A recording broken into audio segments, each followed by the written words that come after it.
Welcome back to Inherited Dawn, a One Piece podcast. We're breaking down chapter 131 today, titled Brace Yourselves. And what a fitting title. Oda is essentially speaking directly to us, the readers. Right? Because I need you to brace yourself for this question, Robin.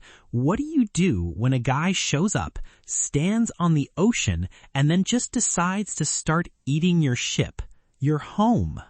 And follows that up by eating your captain. He eats the captain right off the deck. It's a whole new level of disrespect, honestly. If you believe that the Going Merry is a precious Nakama who deserves to be protected at all costs, maybe drop a follow for the show. It's the closest we can get to forming our own grand fleet. A fleet to defend the honor of ships everywhere. Let's start at the beginning of this very strange encounter. Okay, so we open on the Merry. The mood is tense. Nami is still incredibly sick. Everyone's on edge, and it is brutally cold. You can almost feel it coming off the page. The wood of the deck is probably groaning. The ropes are stiff with ice. This isn't just chilly. It's a life-threatening environment. The stakes are already high before any enemy even appears. Nami is burning up with a dangerously high fever. It seems like a truly life-threatening level of illness. Their journey isn't for treasure or adventure at this moment. It's a desperate race for a doctor. Every delay is a potential death sentence. And you see how it's affecting the crew. They're all bundled up in these thick parkas. Even Luffy, who you'd think has rubber insulation. Usopp is shivering. Vivi is worried sick. The usual vibrant energy of the Straw Hats is completely gone, replaced by this grim, quiet anxiety. And into that silence, Zoro, out of absolutely nowhere, just asks the most Zoro question ever. Is it possible for someone to stand on top of water? It's so blunt. No hello, no context, just pure, unfiltered Zoro curiosity.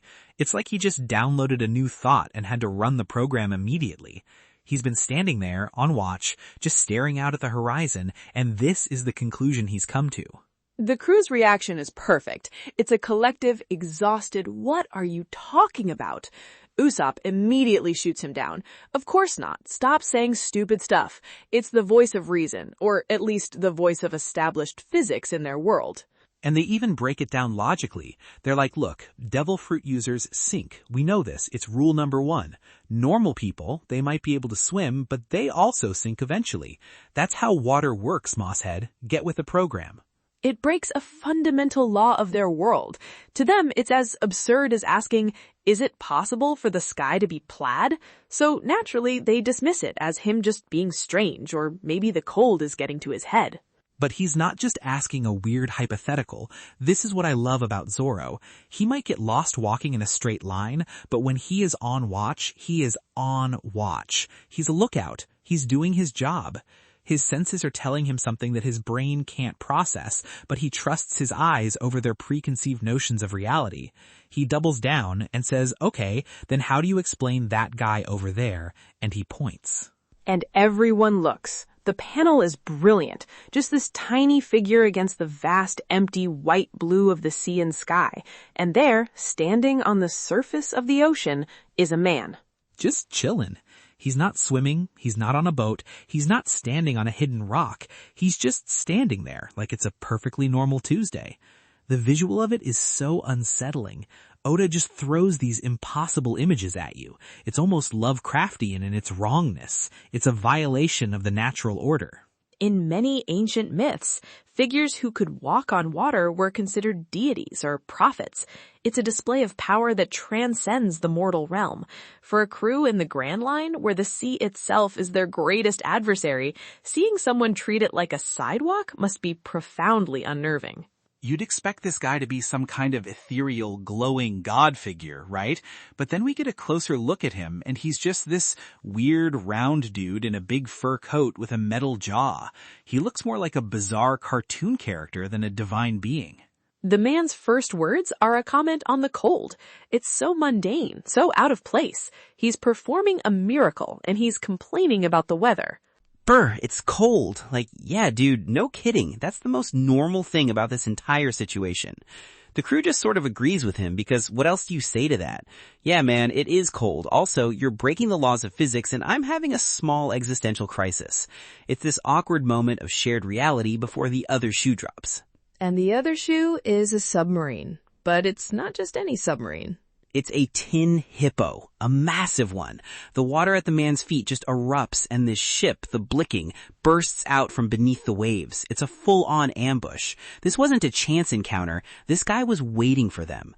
Robin, as a ship enthusiast, I have to say, I hate this design. It's an affront to naval engineering.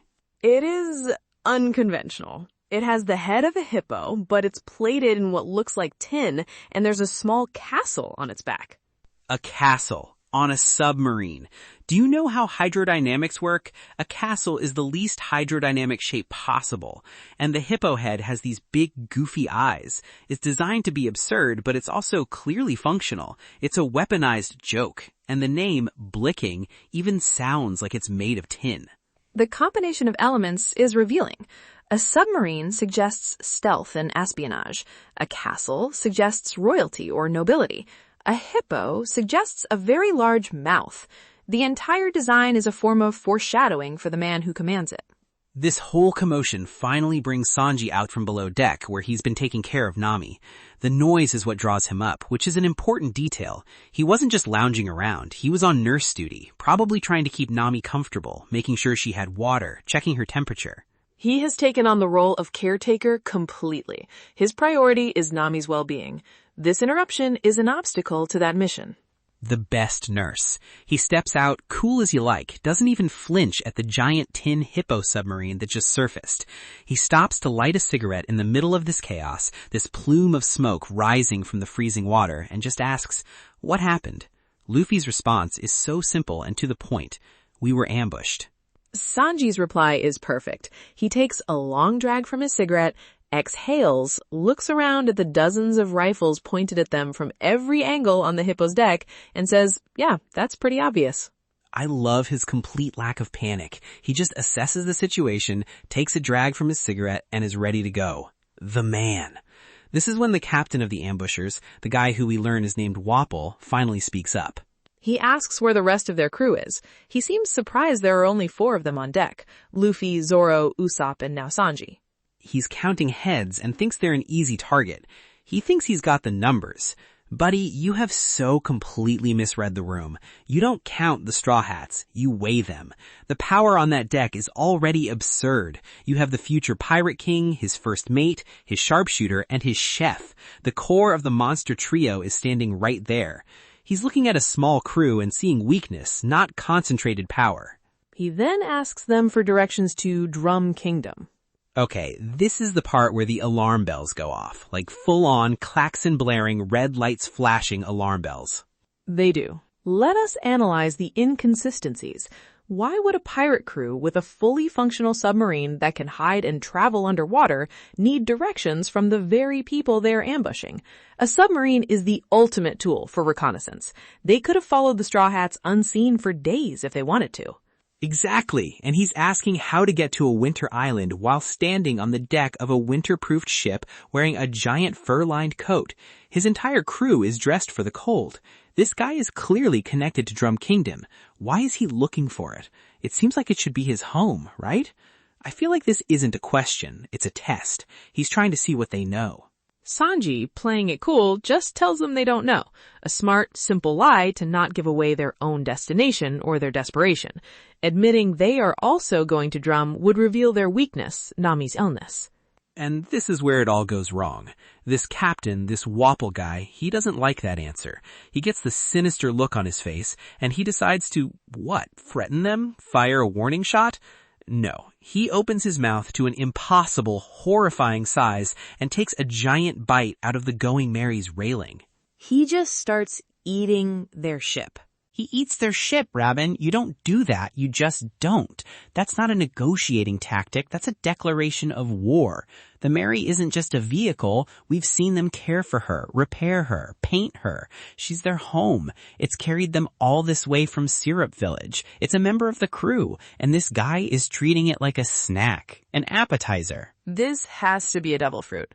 The ability to unhinge his jaw like that and consume inorganic material, it's a paramecia type power, surely. I'm thinking it's gotta be something like the munch fruit. I don't care what it's called, it's a capital offense. Look, I haven't even met this ship in person yet in the timeline of our story, but I already know she's a masterpiece. Mary designed her with love. Usopp has defended her with his life, and this walking trash can just puts his teeth on her? Unforgivable. And you see it on Luffy's face. The second Wapol's teeth touch that wood, something in Luffy just snaps. The shift is instantaneous. One moment, he's the slightly goofy, confused captain. The next, his eyes are shadowed, his teeth are gritted, and there is pure, undiluted rage on his face. The disrespect to his ship is a line that cannot be uncrossed. It's the same switch we saw flip when Moji tried to burn the cage holding Choo Choo the dog in Orangetown.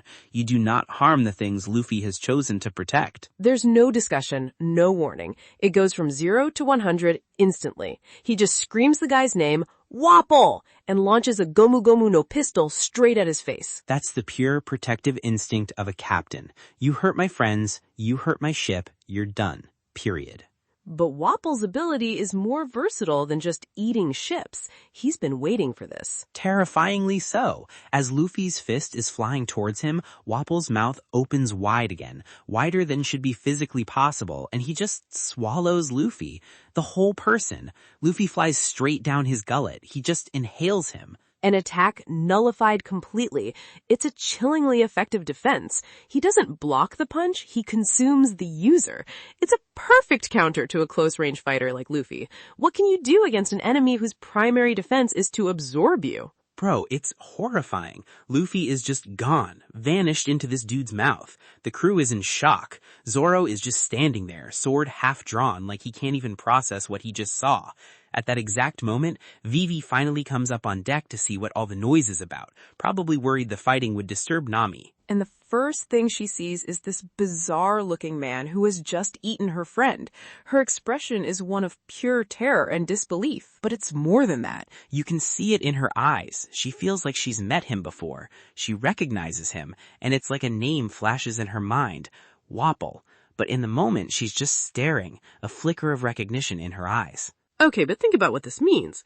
Vivi, the Princess of Alabasta, a powerful kingdom in the first half of the Grand Line, recognizes this bizarre pirate who is looking for Drum Kingdom. This isn't a random encounter. This is political. How would she know him? I have to think it's from the Reverie, the Council of Kings held by the world government. So this guy wasn't just a pirate, he was a king, a world government-affiliated king. What's he doing out here, leading a pirate crew and eating other ships? This adds a whole new layer of intrigue to it. It suggests a fall from grace, a deposed monarch, which makes him far more dangerous than a common pirate. He's likely fighting to reclaim a throne, which means he has nothing to lose. There's a history there. While Vivi's processing this, though, the fight isn't over, because you can't just beat Luffy by eating him. That's not a weakness. That's just a new location for the fight to take place. Luffy doesn't need to see you to hit you. Wapol's stomach starts to distend and bulge in odd places. First a fist, then a foot, then an elbow.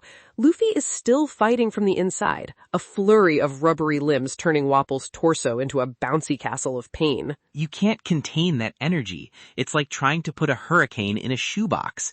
And then, with his huge, stretched-out body, Wapol gets blasted. Luffy finishes his attack from within. He just stretches his arm back inside Wapol's body and fires it forward. It's like his own version of a Gomu Gomu no pistol, just shooting him from his own torso. Wapol is sent flying, a smoking hole in his front and back where Luffy's fist presumably exited. He rockets off into the sky with a little twinkle, Team Rocket style. What a perfect, ridiculous, and utterly Luffy way to win a fight. He turns the enemy's own power into his launch pad. He's just too creative to be stopped by something as simple as being eaten. It's a testament to his adaptability. Any other fighter might have been done for, but Luffy just saw it as a new angle of attack. He weaponized being swallowed. It also tells us something about Wapol's fruit. Apparently, consuming a person doesn't immediately neutralize them, and his own body, while able to stretch to accommodate what he eats, is not immune to internal damage. It's a powerful but flawed ability. So in the span of a few minutes, the Straw Hats have met a man standing on water, been ambushed by a tin Hippo submarine, had their ship partially eaten, had their captain eaten, and then watched as their captain exploded out of the villain, who a visiting princess seems to know from her past. Just another quiet afternoon in the Grand Line. And we have so many questions now. Who is Wapol really? What's his connection to Vivi? Why was a king deposed, and why is he trying to get back to his own kingdom? And is he coming back? That exit felt a little too comedic for it to be permanent. It feels too significant for him to be gone for good. But for now, they're left surrounded by his crew on a damaged ship with a very sick navigator. The immediate threat of the captain is gone, but the situation is far from resolved. And with that, the chapter ends, leaving us on a cliffhanger. Speaking of things that are significant, Oda's author comment this week is all about the music. Oh? Yeah, he's hyping up the One Piece soundtrack CD. He's basically doing a little radio ad in print form saying, "Oh, madam, have you heard? It's perfect for you and yours. You'll be sure to love it." It's so charmingly goofy. You can tell he's just so excited about every aspect of his creation coming to life. A good score is crucial for setting the tone. The music of the anime has certainly defined many iconic moments. I wonder if it has any tracks that hint at the Void Century. Of course you wonder that. I just wonder if it has a good fighting theme, something that would go perfectly with Luffy blasting out of a guy's stomach. It would have to be super, maybe overtaken. That track always gets the blood pumping when things are about to get serious. An excellent choice. It has the right mix of urgency and heroic determination. Let us know in the comments what song from the One Piece soundtrack you think would fit that scene best. And if you're enjoying our deep dives into these chapters, a like on the video helps more than you know. All right, prediction time. Robin, what do you see coming in chapter 132? The board is set, the pieces are in motion. What's the next move? I have 3. First, Vivi is going to confirm exactly who Wapol is. The crew is going to be confused, wondering what just happened, and she will be the one to provide the exposition. My theory is that he's the former and likely deeply corrupt king of Drum Kingdom. He was driven out by his people or by another force, and now he's returning to reclaim his power. Her recognizing him is the key that unlocks this whole arc. Ooh, a disgraced king. I like that. That's messy. It raises the stakes beyond just a simple pirate conflict. They're not just fighting a random crew, they're about to stumble into a civil war or a revolution. Precisely. Second, I don't think Wapol's crew is just going to surrender. Their captain just got blasted into the stratosphere, but they're still armed and they have the Straw Hats surrounded. I predict we get a quick, decisive fight where Sanji and Zoro clean house to secure the ship. It will be an opportunity to showcase their strength and efficiency. No drawn-out battle, just a reminder of how capable the rest of the crew is when Luffy takes out the big boss. A little warm-up for the main event. A demonstration for the audience that these guys aren't slouches either. Yeah, that makes sense.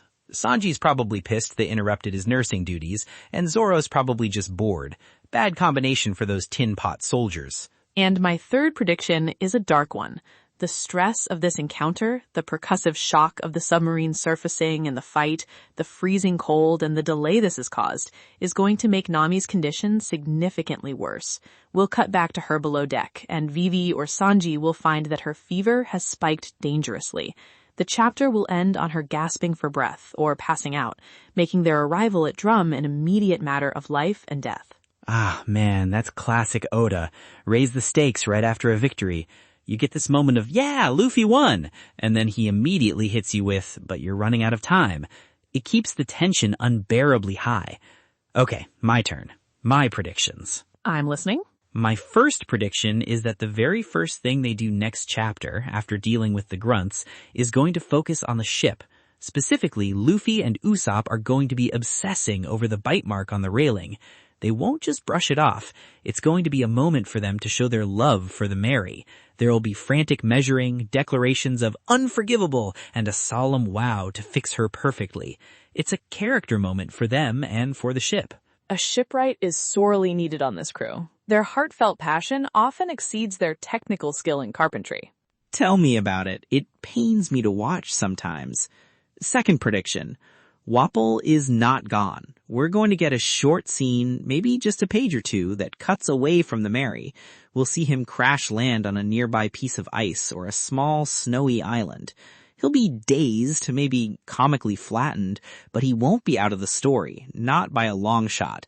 He just got a temporary eviction notice from Luffy.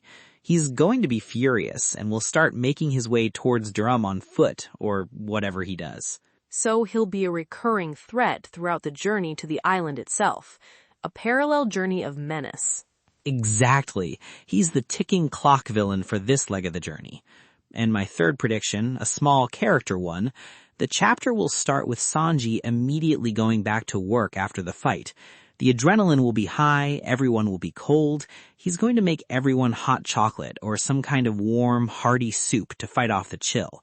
It's his way of bringing things back to normal, restoring order, and taking care of his crew through food, a moment of quiet domesticity in the middle of absolute chaos. A moment of warmth before the inevitable storm, the calm after the battle, and the calm before the race to save Nami's life.